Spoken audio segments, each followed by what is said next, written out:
It is a growing issue tragically impacting the lives of many Coloradans. And now a controversial bill aimed at curbing the fentanyl crisis clears its first hurdle at the state capitol.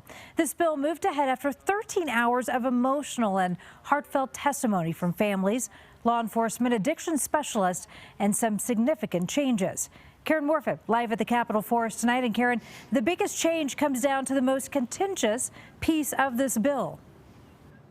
And Karen, we're talking about possession. How much of this drug, fentanyl, do you need to be carrying in order for it to be a felony? Well, the amendment today changes that from 4 grams to just 1 gram.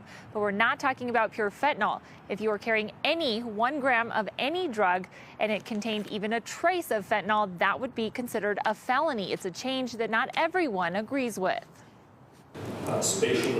After hours of hearing heart-wrenching testimony from those closest to Colorado's fentanyl crisis, there was Ross, Emily, Connor. Lawmakers were tasked with deciding the fate of a bill aimed at fighting the growing problem. It's about saving lives is the bottom line, and that's what we're trying to do. The bill calls for stronger penalties for those selling fentanyl, mandatory prison time for anyone who deals the drug and is connected to someone's death. It also revisits possession laws, a point of contention from the start. An amendment to the bill would make 1 gram or higher of any mixture that contains any quantity of fentanyl a felony. This is no silver bullet.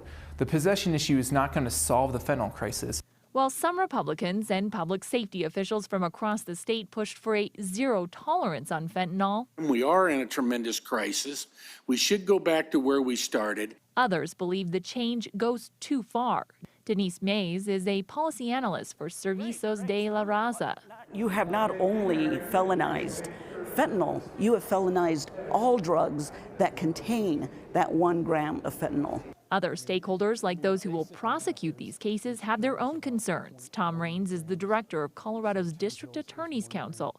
He says they'll now have to prove a person knew or should have known they were buying fentanyl. It means that a lot of these cases might not be successful prosecutions. It's compromise that will be key in keeping the bill moving forward. I'm going one step at a time.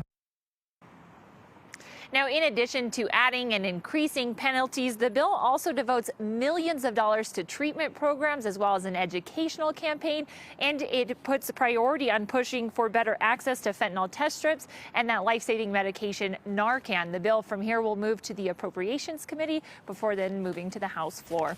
We're live tonight in Denver. Karen Morfitt covering Colorado First. Karen, a story we know a lot of people are watching closely.